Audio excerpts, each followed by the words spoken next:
হৰিনামৰ ধ্বনিৰে মুখৰিত শিৱসাগৰৰ হাঁহচৰা। পুৱাই ওলাই আহিল এখন গাঁৱৰ ৰাইজ। শিৱসাগৰ জিলাৰ হাঁহচৰা চাওদাং বাৰ্ষিক কৰ্ম। গাঁওখনৰ প্ৰতিজন ব্যক্তি পুৱাই ওলাই আহিল ভাগৱত ভ্ৰমণৰ বাবে। প্ৰতিজন লোকৰ মুখত শুনা গৈছে হৰিনাম। গাঁওখনৰ ডেকা গাভৰু বোৱাৰী বৃদ্ধ সকলোৱে অংশগ্ৰহণ কৰে এই ভাগৱত ভ্ৰমণত।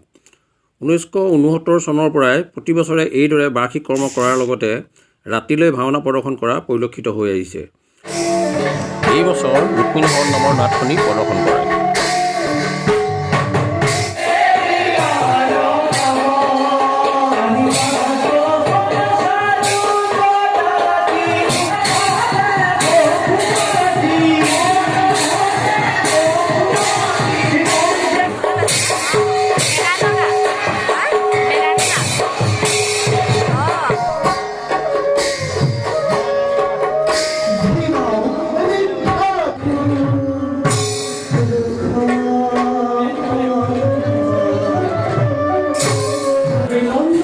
Sৃষ্টি আমাৰ এই অভিযান সৃষ্টি